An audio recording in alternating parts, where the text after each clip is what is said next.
The green man's here with the stag and the deer. The green man's here at this joyous time of year. The green man's here with the stag and the deer. The green man's here at this joyous time of year. Hi all, I'm Colette and I'm here today to talk about altars and decorations, which is number 2 in the 12 Days of Yule YouTube challenge. I love Yule. I love solstice. When I was a child, I saw Christmas as a massive gateway into another realm that had elves and fairies and magical animals that could talk and communicate with you, and magical beings that had unknown powers that I couldn't even begin to guess. And I still actually feel that way about this time of year. So far, all I have up is this altar that is behind me. Greenery is my number one thing that I do to decorate, and then everything else kind of revolves around that. I go to local parks and pick up greens that have fallen in recent storms from the ground, wash them well, and place them everywhere in the house. And one of the reasons I put them on the altar is because they are a symbol of life, living, and continuing, even when the rest of the earth appears dark, dead, and the leaves have fallen and things are invisible, living below the ground. Evergreens really offered hope that life and spring would return. Evergreens are more traditionally associated with immortality, good health, protection, and those are all good things to have in the winter in your house.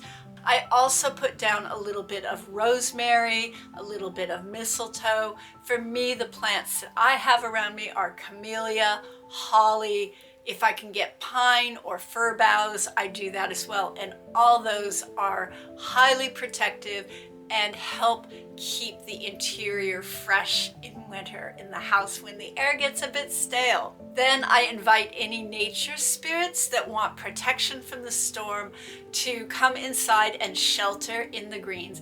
And some of the traditional lore around this is that you need to burn those greens that you bring in by in bulk, or else those nature spirits get a little frisky and a little unmanageable. Sort of like new kittens. Then one of the things I usually put up is a few images of the winter gift bringer, known in my current culture as Santa Claus and Saint Nick. And I like some of the older ones.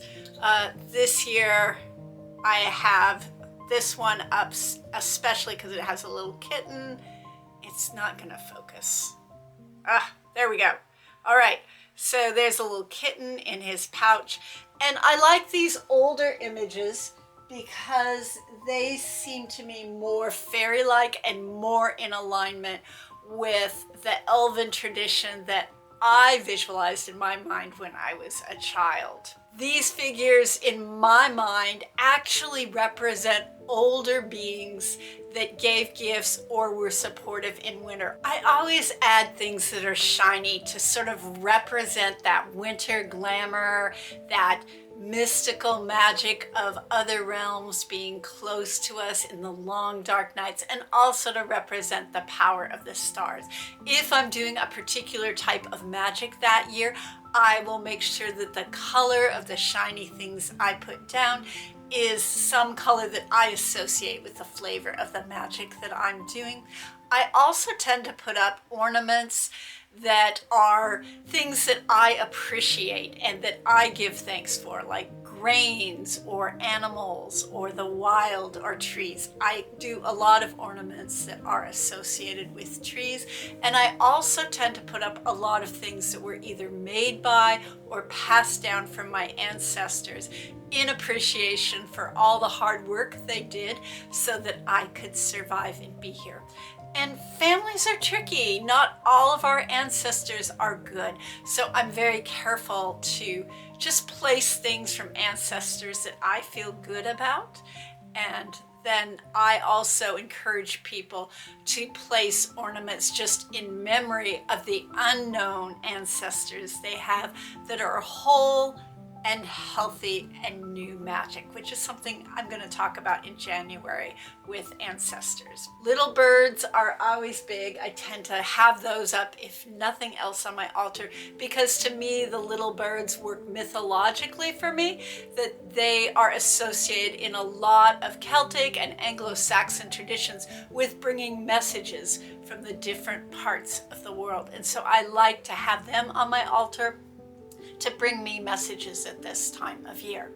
And then the last thing I do is put up some kind of lights or candles. I put them up to honor the stars in the sky, the stars that are our oldest ancestors, and the sun, which is returning and being reborn at this time. Let me know which holidays, if any, you celebrate in the comments below. So if you're interested in more information about this time of year, check out my Patreon page. I start subscriptions at $5 a month. So until next time, stay safe and be well.